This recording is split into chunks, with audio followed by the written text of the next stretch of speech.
Good morning and welcome to Daily Sparks. Irene Ferrel graduated from Bible College and served in the Congo, where for 10 years she taught schools, shared Christ and worked in a dispensary.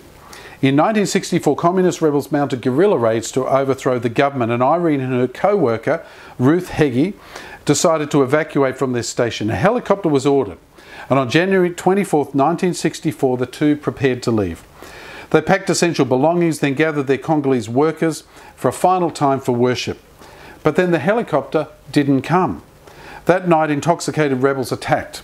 The youngsters, some barely teenagers, were smoking hemp, smashing windows, screaming for blood.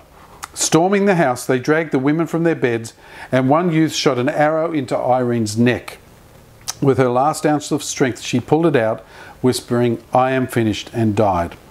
Ruth Heggie, also struck by arrows, pretended to be dead. Not even moving when one of the rebels jerked out a handful of her hair. Only after the attackers finally ran into the forest could Ruth crawl to safety.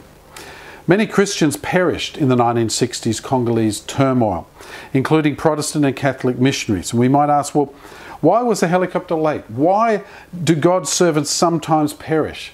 Why did people have to die here? We don't know the reasons, but we will understand one day. Until then, we must trust, knowing that His kindness never fails. Lamentations 3, Jeremiah writes this. Jeremiah says, "I tell myself I'm finished. I can't count on the Lord to do anything for me. Just thinking of my troubles and my lonely wandering makes me miserable," writes Jeremiah. "That's all I ever think about. I'm depressed.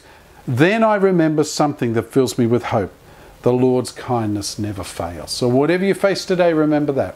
The Lord's kindness never fails. We'll see you tomorrow on Sparks.